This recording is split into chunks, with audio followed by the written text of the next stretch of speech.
Bueno, ¿qué tal? Bienvenidos al repaso de T4 de semana 14 y 15.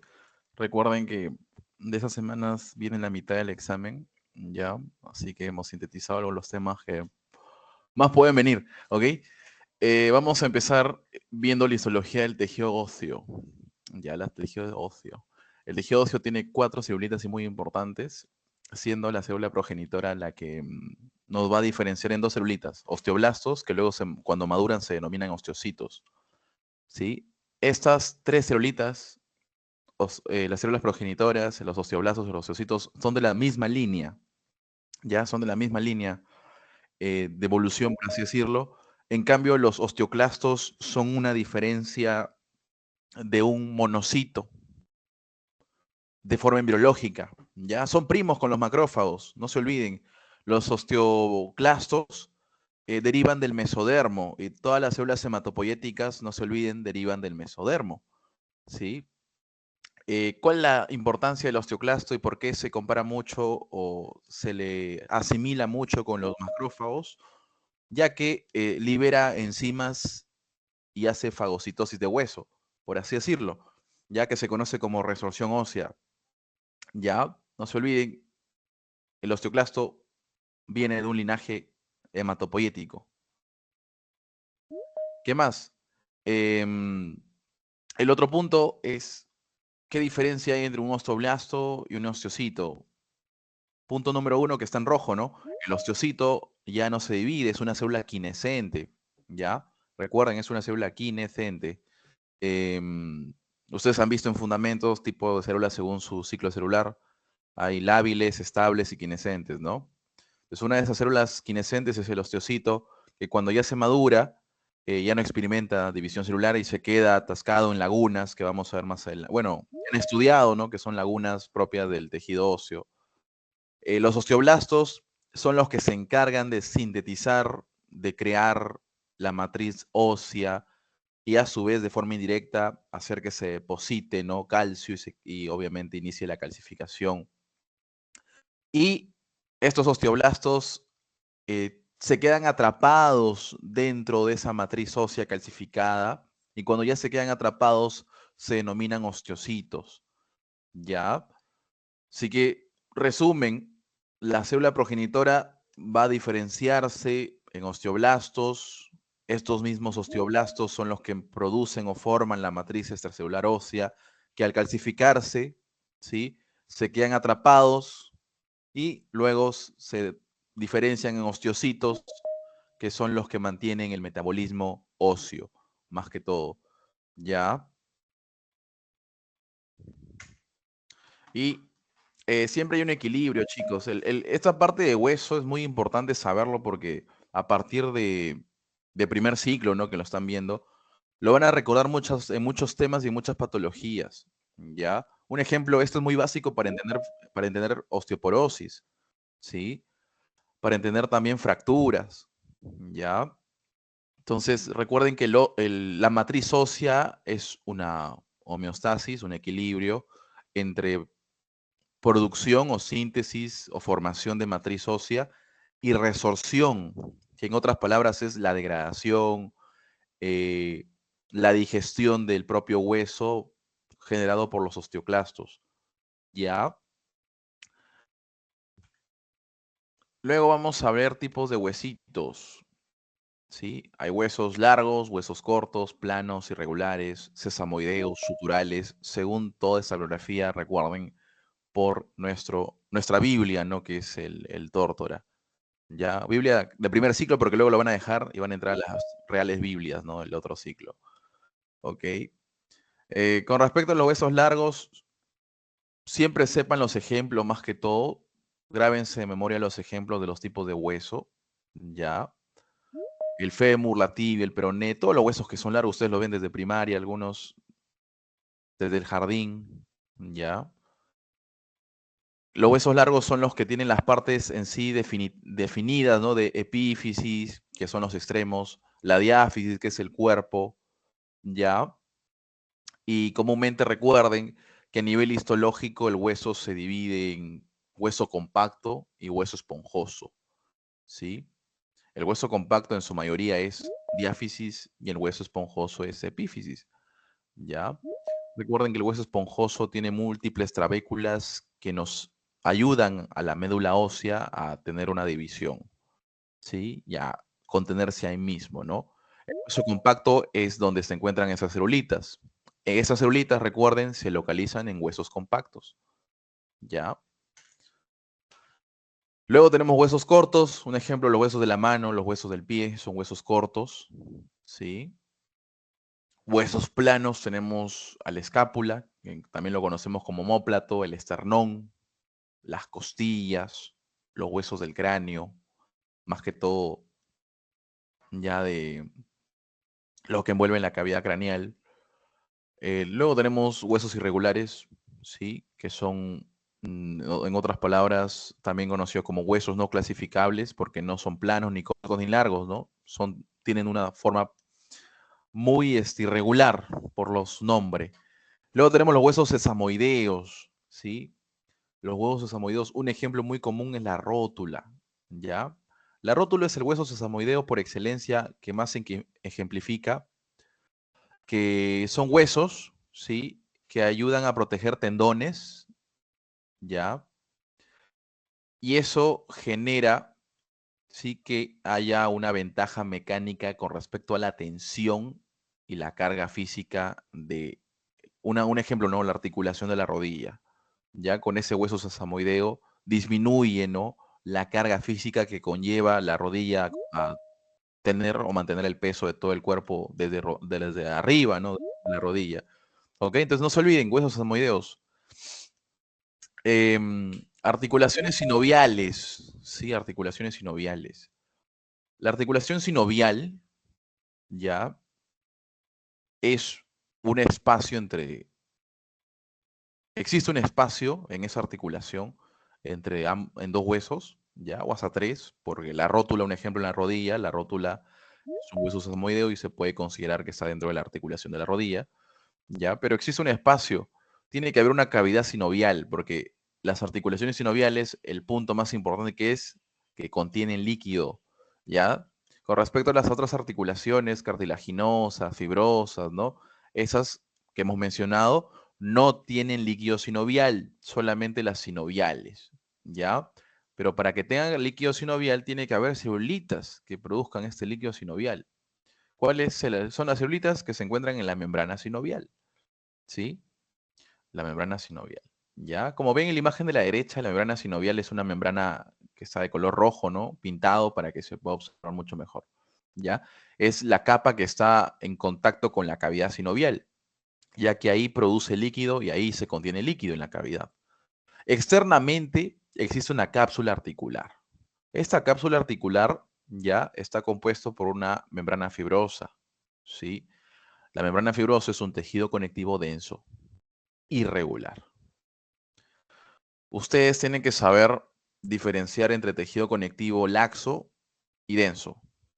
El laxo tiene mayor cantidad de vasos, por así decirlo, es más vascularizado, tiene mayor cantidad de celulitas, tiene poca matriz extracelular, tiene pocas fibras colágeno, por así decirlo, ya tiene la función de ser un tejido de nutrición, por ser muy vascularizado, ¿ya?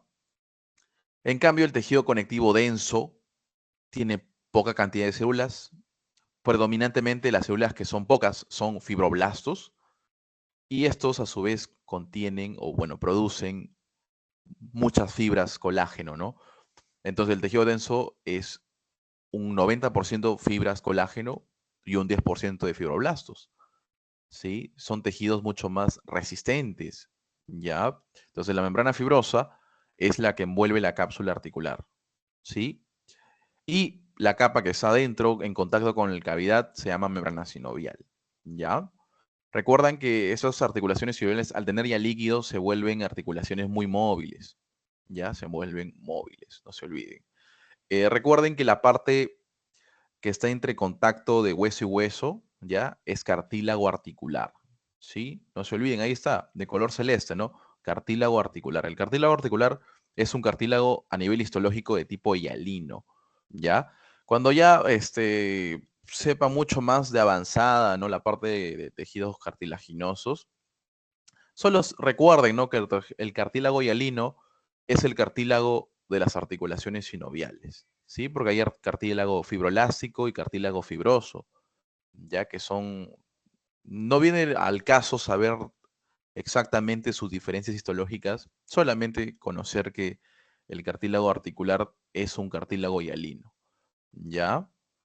Luego, con respecto al músculo esquelético, el músculo esquelético, recuerden chicos, forma parte del tejido muscular de tipo estriado. Y al decir estriado es porque contienen miofibrillas, ¿sí? Miofibrillas dispuestas que forman a nivel histológico, a nivel microscópico, una apariencia estriada, ¿ya?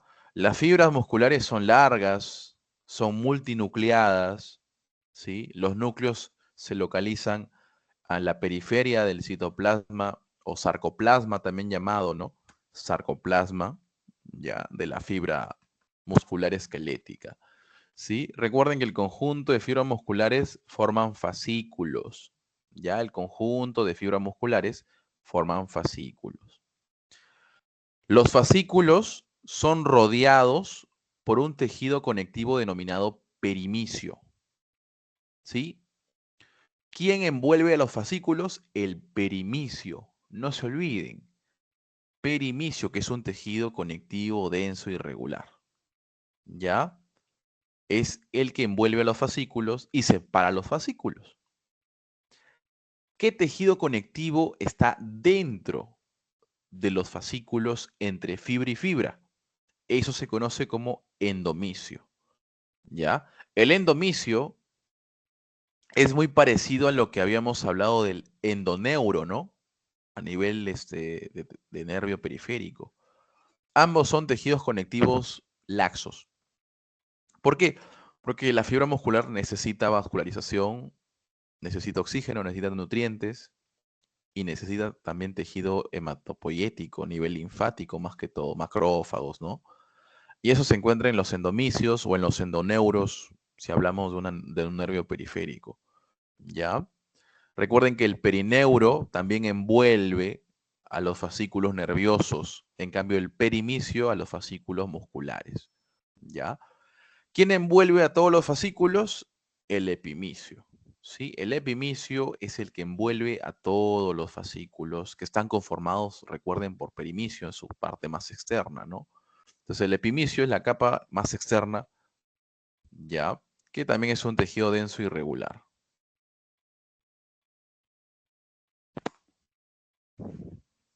Ya chicos, muy bien.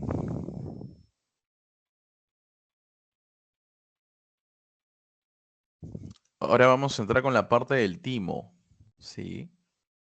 Miren, el timo se localiza a nivel del mediastino anterior, que a su vez este mediastino se divide en superior e inferior. Entonces, en la parte inferior del mediastino está la parte anterior, ¿no? Ya, solamente sepan que se localiza en el mediastino anterior delante del corazoncito y detrás del esternón. Ya, ahí es el timo. El timo, a nivel, durante la infancia, mejor dicho, está muy pequeño. Recién en la adolescencia, en la pubertad, aumenta de tamaño, ¿ya? Porque ahí empieza la maduración en sí mucho más abundante, ¿ya? De linfocitos T. Recuerden que los linfocitos T se crean en la médula ósea roja, ¿ya? Pero luego van por la sangre y van hacia el timo para ser madurados, para ser seleccionados. Si bien ustedes ya han estudiado, recuerden esta parte, las células T o linfocitos T se pueden diferenciar en múltiples cooperadores, en múltiples helpers, llamados en inglés, ayudadores, cooperadores, ¿sí? Con respecto al linfocito CD4, ¿ya? Si es que se han preguntado por qué se llama CD, es un tipo de proteína de la membrana que nos sirve para identificar a los linfocitos, ¿ya? Esa parte es mucho más inmunológica, ¿sí? Pero recuerden que el linfocito T es el que media toda la inmunidad celular, ¿sí? Recuerden que la inmunidad se divide en adaptativa y natural, ¿no? ¿ya? O primaria, como quieran decirlo. En la inmunidad adaptativa, a su vez, se divide en celular y humoral. La humoral, ¿por qué se llama humoral? Porque antiguamente los romanos decían humor a las proteínas. Entonces, en otras palabras, el anticuerpo que está formado por globulina, y la globulina es una proteína plasmática. Entonces, la inmunidad humoral es una inmunidad mediada por inmunoglobulinas. ¿Ya? Esa inmunidad es más que todo dada por linfocitos de tipo B. ¿Sí? Los linfocitos B producen anticuerpos.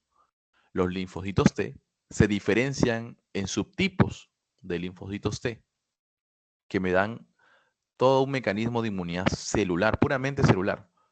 Ya puras célulitas interactúan entre sí. ¿Sí? El timo se divide a nivel histológico en corteza y médula. ¿Ya? Los linfocitos T ingresan en primer lugar a la corteza. ¿Sí? Vienen de la médula ósea hacia la corteza. ¿Ya?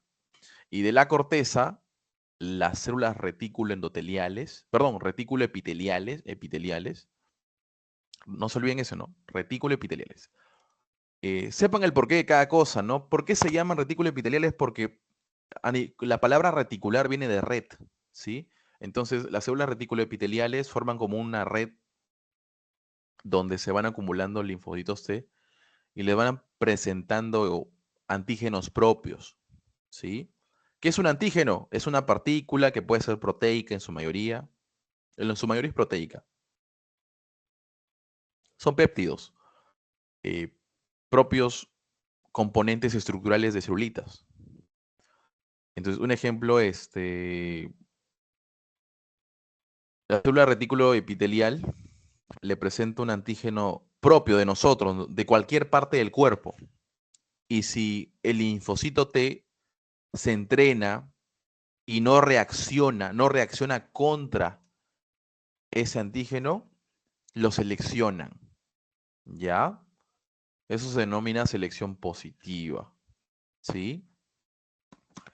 ¿Qué pasa si mi linfocito T reacciona contra un antígeno propio del cuerpo? Lo elimina el timo, ¿sí?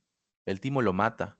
¿Por qué? Porque si esa celulita se escapa, y sí, siempre, cada día hay un escape de celulitas T que reaccionan contra el propio antígeno, ¿ya? Y esa es la teoría, ¿no? De cómo se dan las enfermedades autoinmunes, ¿ya?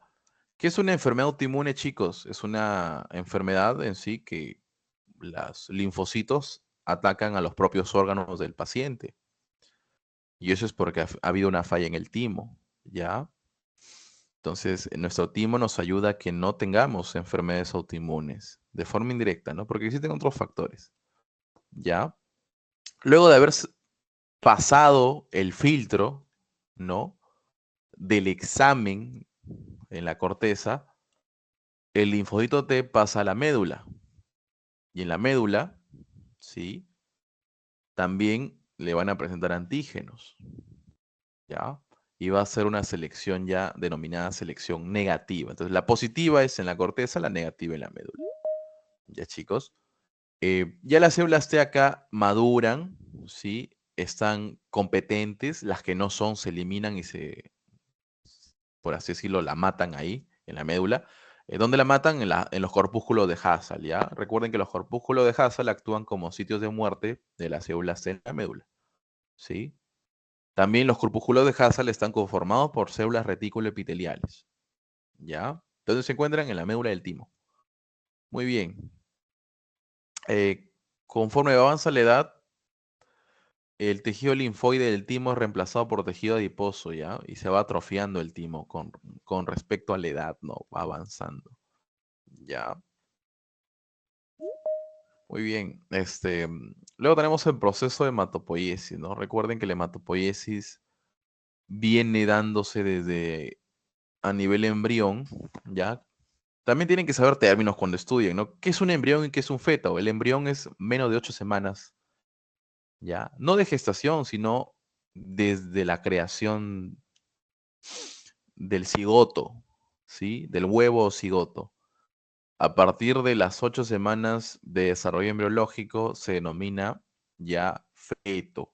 Antes de las 8 semanas se denomina embrión. Entonces, antes de las 8 semanas de desarrollo embriológico, no hablamos de 8 semanas de gestación, ¿ah? Porque la edad gestacional se basa mucho en la fecha de última regla, ¿sí? Entonces, a las 8 semanas, antes de las 8 semanas embriológicas, el saco vitelino es el que produce células hematopoyéticas, ¿ya?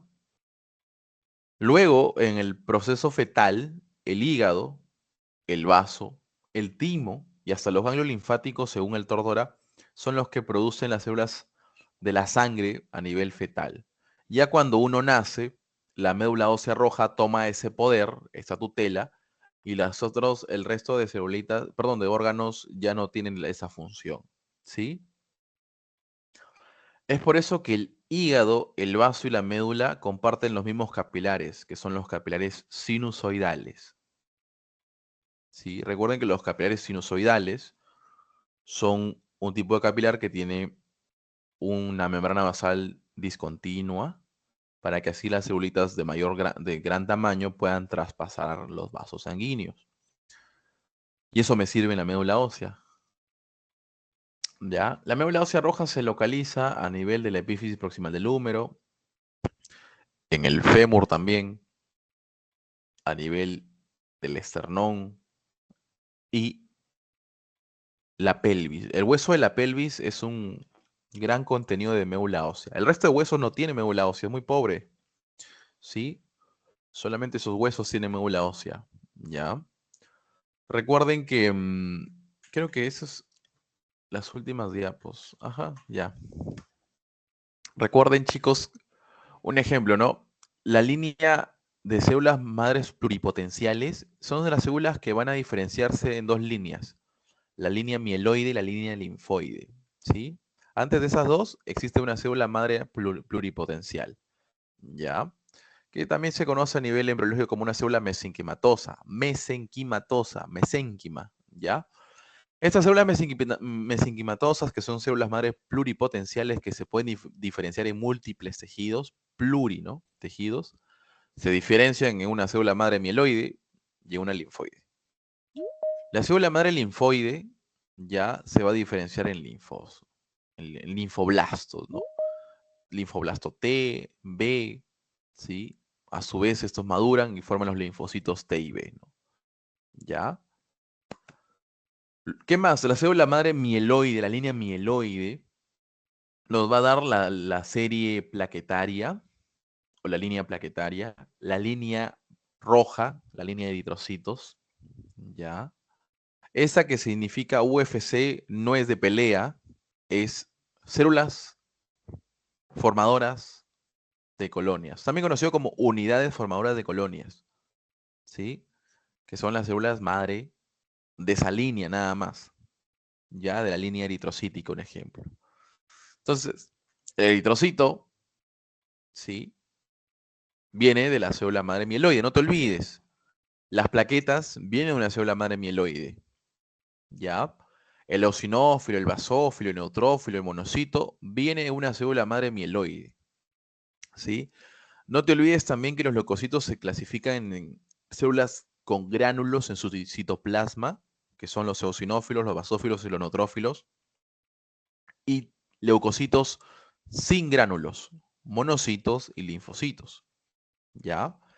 También otro punto importante es que el monocito se denomina así en la sangre. Cuando el monocito traspasa el vaso y va a tejido conectivo, ¿ya?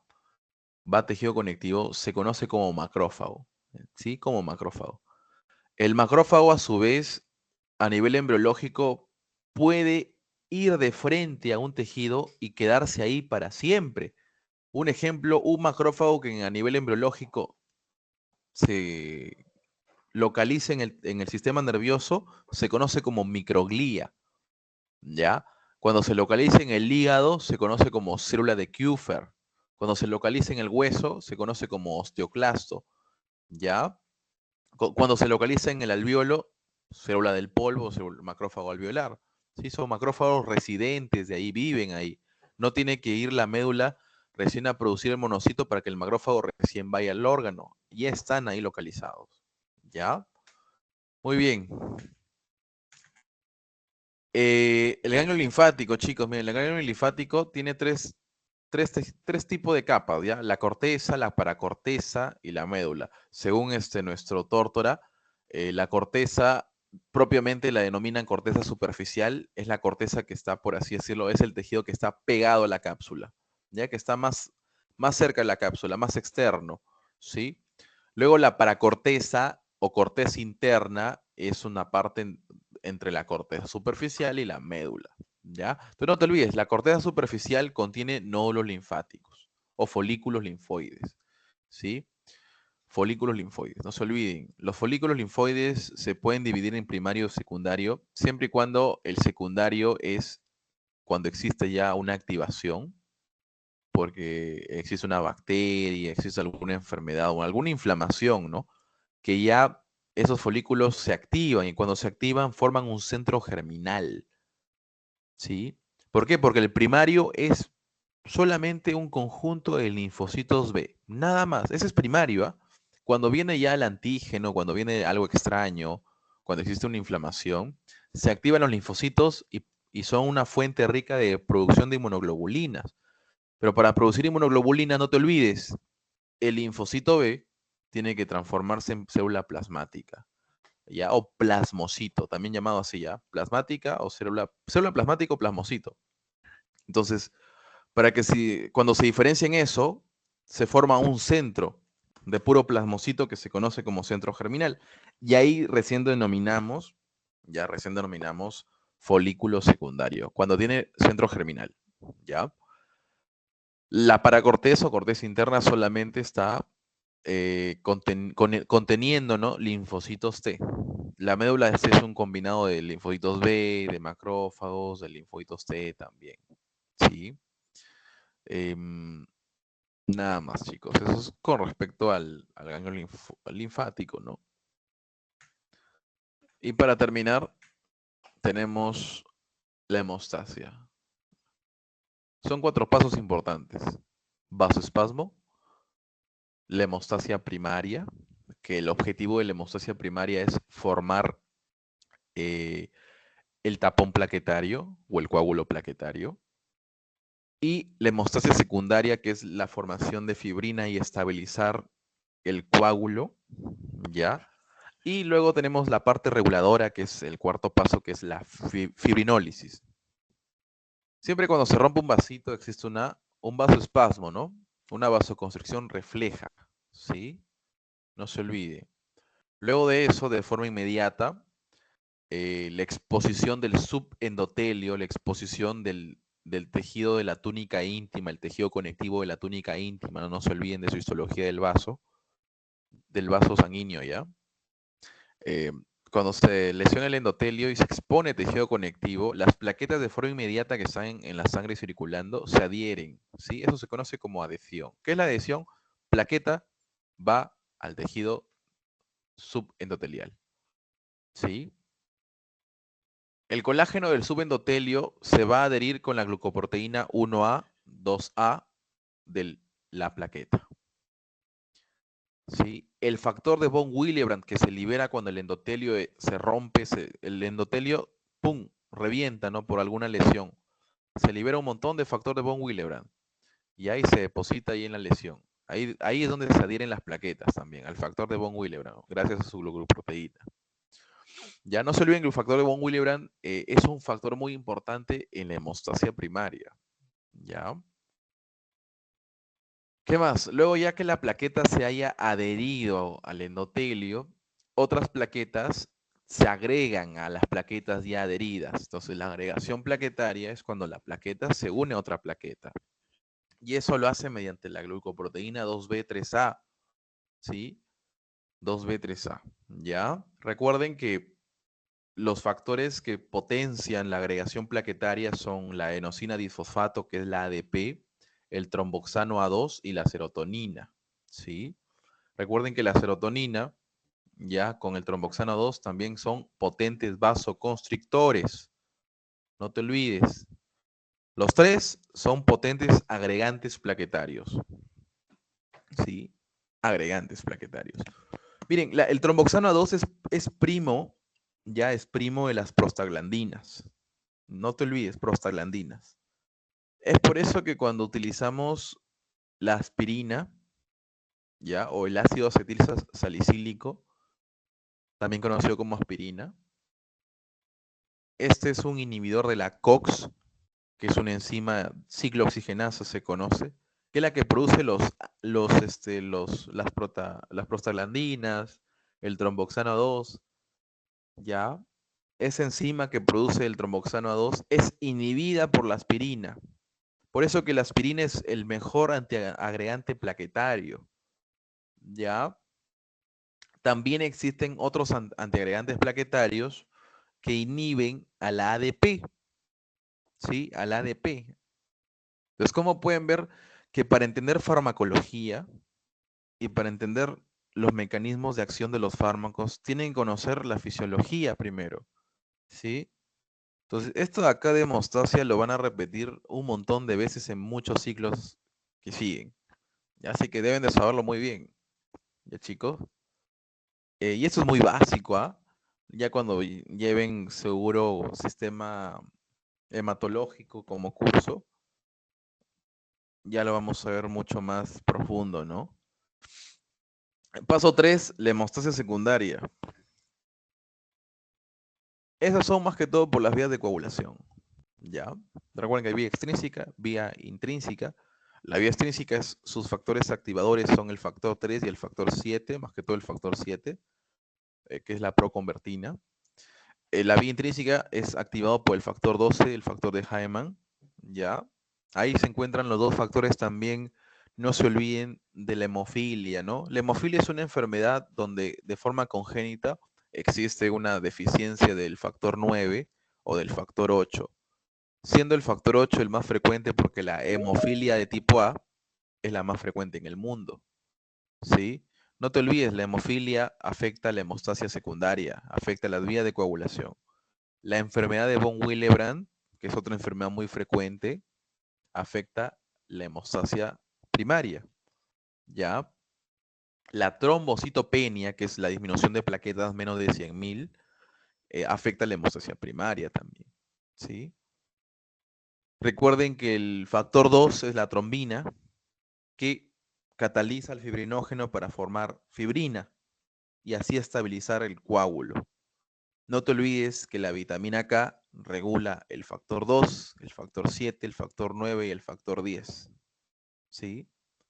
La deficiencia de vitamina K me altera la vía de hemostasia secundaria.